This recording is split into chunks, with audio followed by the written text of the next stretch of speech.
은혜 받을 하나님의 말씀은 욥기 33장 1절에서 33절까지의 말씀입니다. 욥기서 33장 1절에서 끝절까지의 말씀 찾으셨으면 교도합니다. 제가 먼저 읽습니다. 그런즉 욥이여 내 말을 들으며 나의 모든 말에 귀를 기울이기를 원하노라. 내가 입을 열니 내 혀가 입에서 말하는구나. 내 말이 내 마음의 정직함을 나타내고 내 입술에 아는 바를 진실이 말하리라. 하나님이 영이 나를 들으셨고 그는 나의 기운이 나를 살려주시리라. 내가 할 수 있거든 일어서서 내게 대답하고 내 앞에 진술하라. 나와 내가 하나님 앞에서 일하리니 나도 얼굴로 진심을 입었은즉 내 위엄으로는 너를 두렵게 하지 못하고 내 권세로도 너를 누르지 못하느니라. 네가 실로 나이가 드는데 말하였고 나는 내 말씀을 듣는지라. 나는 깨끗하여 죄가 없고 허물이 없으면 불의도 없거늘 하나님이 나를 살림을 벗사시며 나를 깨끗하게 벗사시리라. 내 발을 착고에 채우시고 나의 모든 길을 감시하신다 하였느니라. 내가 네게 대답하리라. 이 말에 내가 미롭지 못하니 하나님은 사람보다 크시니라. 하나님은 모든 행하시는 것을 스스로 진술치 아니하시나니 내가 하나님과 변쟁함은 어찌미뇨. 사람은 하나님을 세워도 하나님은 사람을 말씀하시고 하시니라. 사람이 침상에서 졸면 깊이 잠들 때나 꿈에나 밤의 이상 중에 사람이 꾀를 여시고 입으로 분하시나니 이는 사람으로 그 꾀를 버리게 하려 하심이며 사람에게 교만을 막으려 하심이라. 그는 사람이 눈으로 꾀를 빠지게 하며 생명을 하게 하시리라. 혹시 사람이 병상의 고통과 뼈가 늘 수심의 징계를 받나니 그의 마음은 친구를 싫어하고 그의 마음을 별미를 싫어하며 그의 살은 파리하여 보이지 아니하고 보이지 않던 뼈가 드러나서 그의 밤이 구덩이에 그의 생명이라는 자에 가까워온지라. 그럴 때에 만일 일천 천사 가운데 하나가 그 사람의 해석자로 함께 있어서 그 정당히 행할 것을 보일진데 하나님이 그 사람을 긍휼히 여기사 이른 길에서 그를 면세로 갖게 하기에 내게 하라. 내가 그 손을 보셨다 하시리라. 그런즉 그 살이 어린아이보다 연하여져 소년 때를 회복할 것이요 그는 하나님께 기도함으로 하나님의 은혜를 베푸사 그를 자기의 얼굴을 즐거이 보게 하시고 사람에게 그 의를 회복시키시느니라. 그가 사람 앞에서 노래하여 이르기를 내가 전에 범죄하여 시비를 바꾸었으나 내게 무익하였구나. 하나님이 내 영혼을 건지사 이 은혜를 깨닫게 하시니 내 생명이 빛을 보겠구나 하리라. 하나님이 사람에게 이 모든 일을 재상 행하심은 그 영혼을 물건위에서 끌어내시고 생명의 빛으로 되게 지켜 하시니라. 욥이여 귀를 기울여 내게 들으라. 잠잠하라. 내가 말하리라. 만일 할 말이 있거든 대답하라. 내가 너희를 이롭게 어렵다. 만일 없으면 내 말을 들으라. 잠잠하라. 내가 지혜로 너를 가르치리라. 아멘. 이 말씀으로 엘리후의 면책 이런 제목으로 말씀을 나누겠습니다. 그동안 욥이 친구들을 이렇게 보게 되면 욥이 친구들은 엘리바스, 빌닷, 소발 이들이 욥에 대해서 얘기할 때는 정죄하고 욥은 의롭다 하고 그 반면에 엘리후는 욥과 자기가 일반이라는 것을 얘기합니다. 너나 나와 다 피조물이요 다 흙으로 받은 자로서 일반이요 내가 힘으로도 권력으로도 너를 꺾을 수 없다 하면서 엘리후는 하나님의 속성을 욥한테 얘기함으로 그래서 욥은 엘리후의 면책을 들으면서 대답을 못합니다. 욥이 세 친구가 말할 때마다 그들이 말이 끝나면 욥은 늘 그들을 대꾸하면서 그들이 말을 부정했지만은 엘리후의 말할 때는 욥이 대꾸를 하지 않고 가만히 듣고 있습니다. 그 얘긴즉 엘리후의 말이 욥에게 소망이 되기 때문에. 그래서 이 엘리후의 욥에 대한 면책을 이렇게 살펴보면 하나님에 대해서 얘기합니다. 그 엘리후가 욥에 대해서 하시는 말, 하나님은 사람보다 크시다. 1절에서 12절까지 이렇게 쭉 말씀을 주고 있는데 8절 9절의 말씀 보면 이 욥이 의롭지 못함에 대해서 엘리후가 책망하는 것이 나오는데요. 내가 실로 나의 듣는데 말하였고 나는 내 말소를 들었느니라. 지금 이 얘긴들 처음부터 엘리후가 욥이 세 친구 함께 있었던 것을 보여줍니다. 그래서 함께 있으면서 그동안 욥이 친구들이 얘기하는 것, 또 욥이 대답하는 것 엘리후는 다 듣고 있었어요. 그럼에도 불구하고 말을 하지 아니하고 꾹 참은 것은 자기가 가장 나이 어렸기 때문에 연장자들을 존경하는 의미에서 말을 내지 아니하고 그들이 말이 다 끝날 때까지 듣고만 있었다라는 것. 그래서 그런 의미에서 볼 때 이 엘리후는 대단한 사람입니다. 들을 소리 없는 사람이 말을 끝까지 들어준다는 것, 대단한 그 인내성을 보여주고 있습니다. 그래서 현대 상담학에는 뭘 가르친다라기보다는 상담하러 온 사람이 그 속의 말을 다 하도록 끝까지 들어주는 것. 끝까지 들어주고 났더니 상담이 끝났어요. 더 이상 그에게 뭘 해줄 말이 없고 그 사람은 자기 할 말을 다 하고 위로받고 돌아가는 거예요. 그래서 어떤 의미에서는 사람들이 자기가 해야 될 말을 못 해가지고 그 끙끙 앓기도 한다라는 거죠. 자기 속의 거 다 털어내놓고 말하고 나면 기분이 거뿐해서 고맙다고 가는 거예요. 그래서 이 엘리후를 볼 때에 그는 끝까지 네 사람의 얘기를 들어주는 모습을 보고 그리고 종합해서 결론을 내려주는 거죠. 그러면서 9절의 말씀 보면 나는 깨끗하여 죄가 없고 허물이 없으면 불의도 없거늘 하나님이 나를 칠 틈을 찾으시면 나를 대적으로 여기사 내 발을 착고에 채우시고 나의 모든 길을 감시하신다 하였느니라. 내가 내게 대답하리라. 이 말에 내가 의롭지 못하니 하나님은 사람보다 크시니라. 지금 엘리후가 욥에게 분명히 고백한 것은 나도 흙으로 지음을 받았다. 너도 흙으로 지음받고 나도 흙으로 지음을 받았다. 흙으로 지음을 받은 인간 자체가 원죄를 가지고 있으므로 깨끗할 수가 없어요. 본인이 거룩하게 살았다 할지라도 죄성을 가지고 있는 인간이기 때문에 깨끗하지 못하고 또 다른 의미에서 생각해 볼 때 인간은 피조물이기 때문에 조물주하고 쟁변할 수가 없다라는 겁니다. 조물주가 어떻게 하고자 할지라도 피조물인 인간은 조물주에 대해서 뭐라고 항변할 수 없고 쟁변할 수 없는 것이에요. 왜냐하면 하나님은 조물주이기 때문에. 그래서 엘리후는 하나님은 사람보다 크시다. 그러므로 사람은 하나님과 쟁변할 수 없다라는 것을 보여주고 있습니다. 잠언 성경 봐도 그런 얘기들이 많이 나오는데 어떤 길은 사람의 보기에는 바르나 필경은 사망의 길이라고 말하고 있습니다.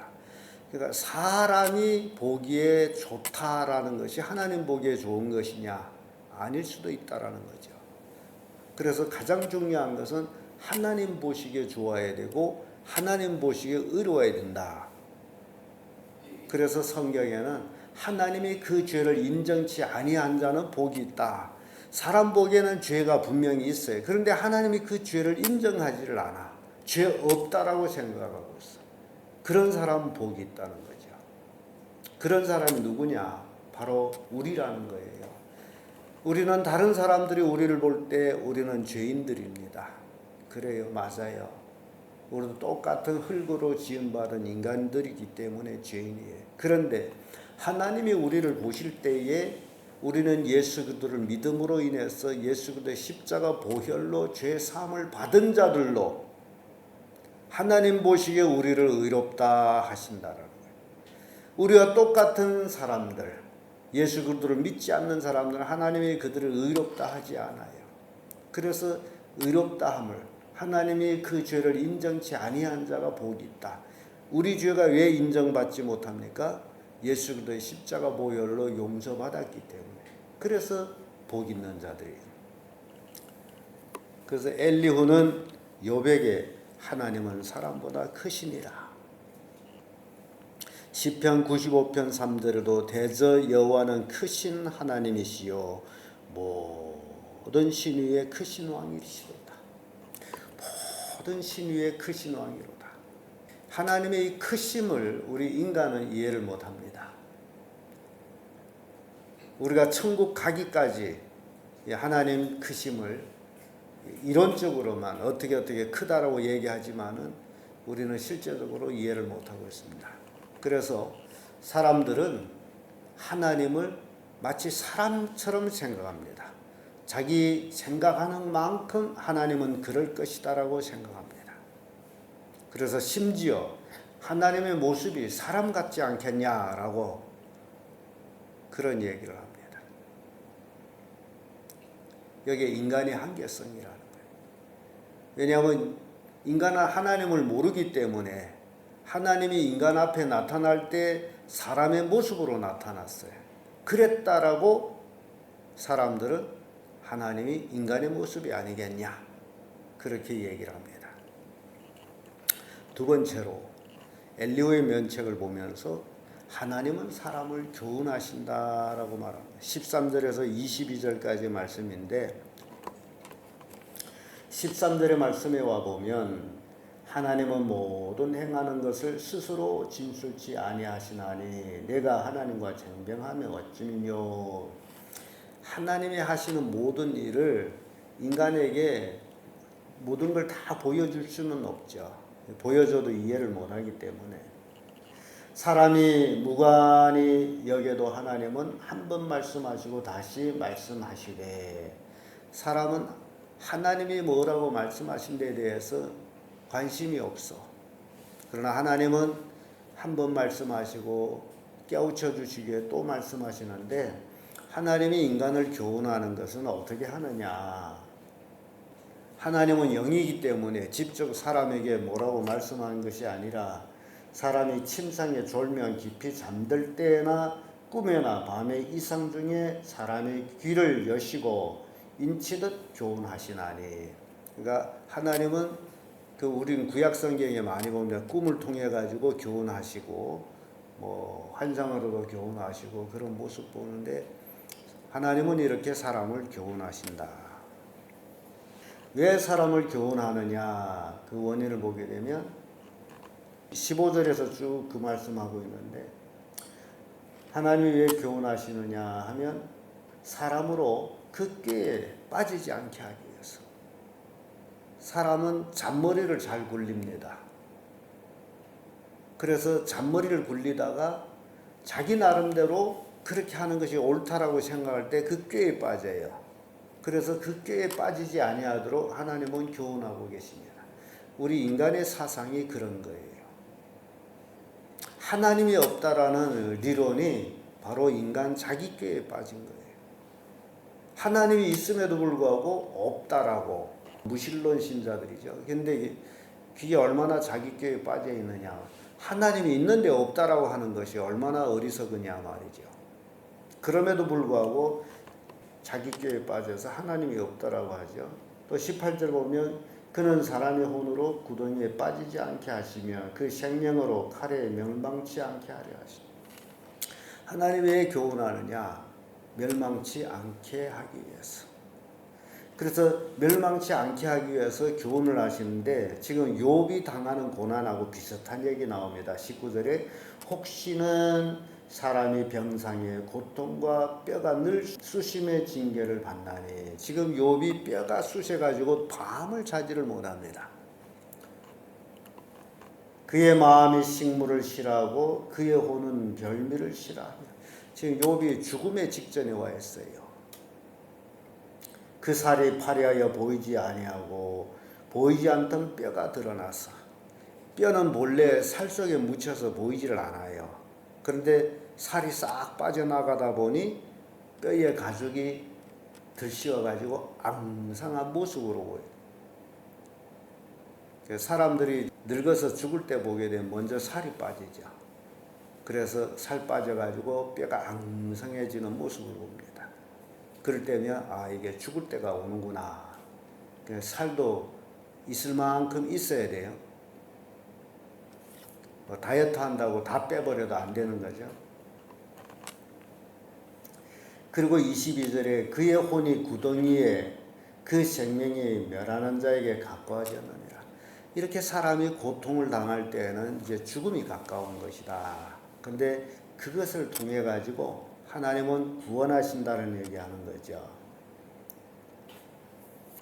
24절의 말씀 보면 하나님이 그 사람을 긍휼히 여기사 이르시기를 그를 건져서 구덩이에 내려가지 않게 하라. 내가 대속물을 얻었다 하시되 그리한즉 그 살이 어린아이보다 연하여져서 소년 때를 회복할 것이요.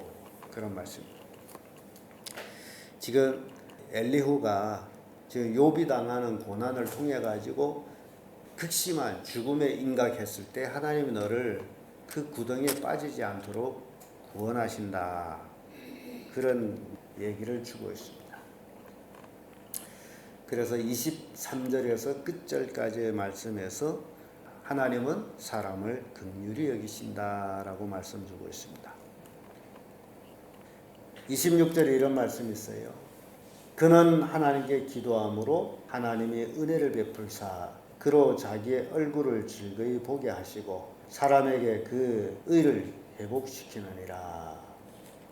또 27절에는 그 사람 앞에서 노래하여 이르기를 내가 전에 범죄하여 시비를 바꾸었으나 내가 무익하였구나. 회개한다는 거죠. 사람이 진정 하나님을 알게 되면 회개하게 된다. 그러니까 시비를 바꾸었다.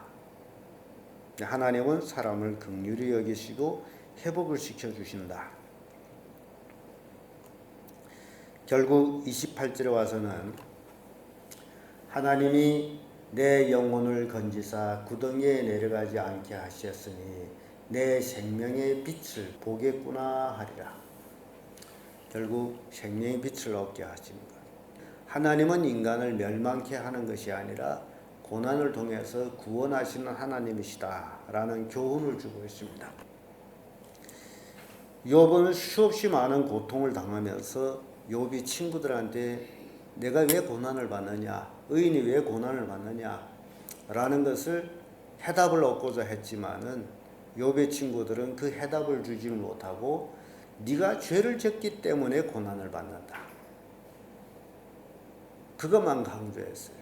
그 의미에서 욥의 친구들은 뭐가 없다는 거예요? 자기네는 고난 안 당하기 때문에 죄가 없다는 거죠. 그 자체가 교만이었고 엘리후는 그렇게 얘기하는 거예요. 니나 내나 똑같다. 다 흙으로 지음받았고 하나님의 은혜로 사는 것이다. 그러면서 인간이 왜 고난을 받는지에 대해서 엘리후는 그것을 설명해 준 거예요. 그래서 욥에게는 굉장히 소망적인 얘기가 된다라는 거죠.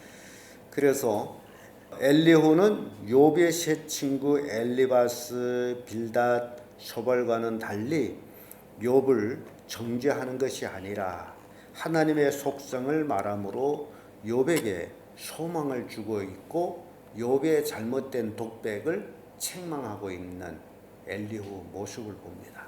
그렇기 때문에 욥은 엘리후의 책망을 받으면서 대답을 하지를 않습니다. 왜냐하면 그 말이 옳기 때문에 묵묵히 듣고 있는 거예요. 그래서 엘리후의 얘기로부터 시작해서는 욥이 대답이 없습니다. 왜냐하면 엘리후의 책망이 젊은 사람이지만은 맞기 때문에. 오늘날 우리 그리스도인들도 하나님이 나한테 교훈을 줄 때, 하나님이 나에게 교훈적인 책망을 줄 때 거기에 대해서 불평하거나 원망하면 안 돼요.